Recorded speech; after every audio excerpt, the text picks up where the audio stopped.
Welcome from Israel, and what I'm going to talk to you today is about Pesach, and in particular the idea or the concept of leaven. And leaven is a very interesting subject because the question arises: what actually exactly is leaven? Looking at it, you might say possibly it's any fermented thing, any fermented item. So if that's the case, one of the questions which I have is, why is it that we can have wine on Pesach? Because after all, wine is fermented. So surely, on the basis of the fact that you say that leaven is something that's fermented, that we shouldn't really have wine. And so I got to thinking about what actually does this mean, and I was very interested in a program which I saw on the BBC, and it was about the origins of bread, and the origins are found in Egypt. But I'm not going to talk about it. I'm going to leave Dave Myers of the BBC to explain the origins of leavened bread. To find the origins of our daily bread, I don't have to look far. The temples were built in the desert, but the land nearby has always been farmed. Mahmoud, it's Dave. Nice to meet you. Nice to meet you too. Nice to meet you too. Thank you. I've arranged to meet Mahmoud, whose family have farmed here for generations. Today they're starting their weekly bake. So far, I've only eaten flatbread, but this is different. It's called shamsi bread, and it changed the eating habits of the planet. Without this ancient recipe, we wouldn't have sandwiches or even toast. All I really know about shamsi bread is it is the first known leavened bread in the world. So if we're talking at ground zeros, this is it for the loaf as we know it, Jim. But what's in there, Mahmoud? This is a flour, Yeah. salt, and water. So there's no yeast, there's nothing to leaven the bread yet? Yeah, not yet. Ah, here comes the yeast. Yes. What is that yeast? Natural yeast. That's what we call a sourdough bread, which is the oldest, the best way of making bread in the world. The word shamsi means sun, and this is still the only bread in Egypt that's left to rise. Mahmoud, why is she cutting the bread and pinching it? This is to make the bread looks beautiful. Just attractive. decoration? Yes, decoration. This is since long time. Uh-huh, Yeah. uh-huh. So it's like a threefold thing.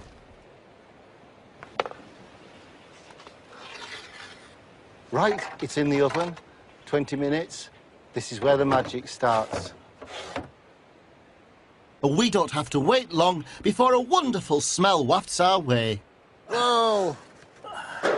You would like to try a little bit? Oh, gosh, yes. تفضل.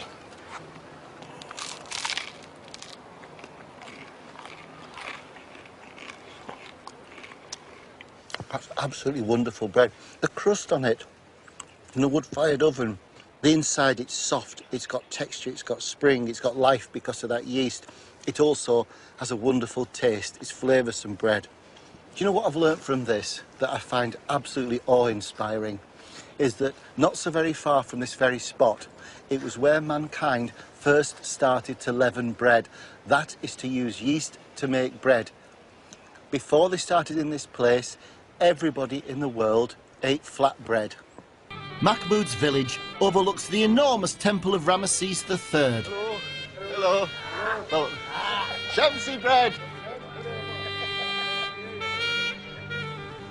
Ramesses ruled Egypt 1,200 years before the birth of Christ, and shamsi bread would have been a staple of his household.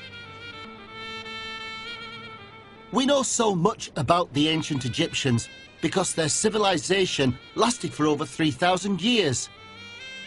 And they left behind an incredibly detailed record of their lives.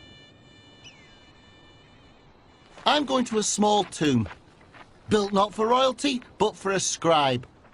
The guidebook says it's one of the most beautifully decorated ever discovered. What's this scene? Oh, sort of it's the most fishing. important. This is the relationship, reflect the relationship between the god of afterlife, Osiris. This is the god of paradise. Right. And here is the deceased worshipping and present all kind of offerings. All his favorite foods he presented for his God. So food had a part with the dead as well as the living. To live in afterlife, you must eat. You need Okay? to feed the spirit. Yes. You see the bread? Yes. Yes, It's the and same. all It's like see the shamsi same- bread. yeah. That's fantastic. I mean, Yeah.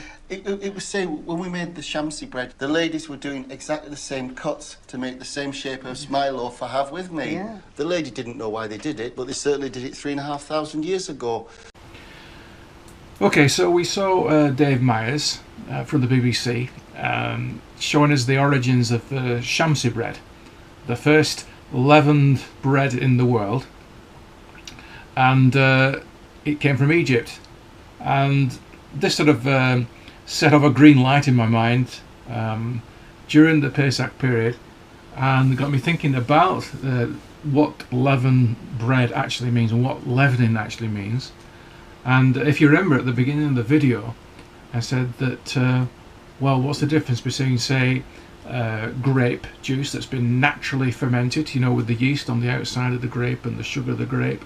What's the difference between that and, say, bread or dough that's leavened through a natural process of the yeast, which is around us, all around us, working through the bread and making the bread rise? And I think the thing is that actually there doesn't seem to be any difference between fermented grape juice or fermented dough. Okay, I think the difference is the attitude that was behind the bread. In terms of, if you look at the video, you see that the Egyptians had a very big fascination with the afterlife and death and preserving things and entertaining ideas that after you die you need physical things to live. You need bread to live, you need fish to eat. It's like your life continues like it always has done here in this world that we live in. In contrast to that, and I find it also very strange, is the Torah itself doesn't mention about death. It doesn't have a fascination about death, but instead is interested in life now. So maybe we have the commandment of not eating leavened bread, not necessarily because leavened bread is a bad thing, because after all we can eat leavened bread all the year round.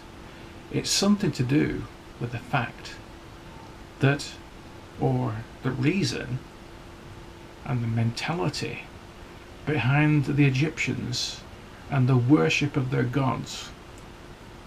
And this ties in with the bread that they ate. They had time to let it rise. They were the masters, we were the slaves. We couldn't afford to wait around.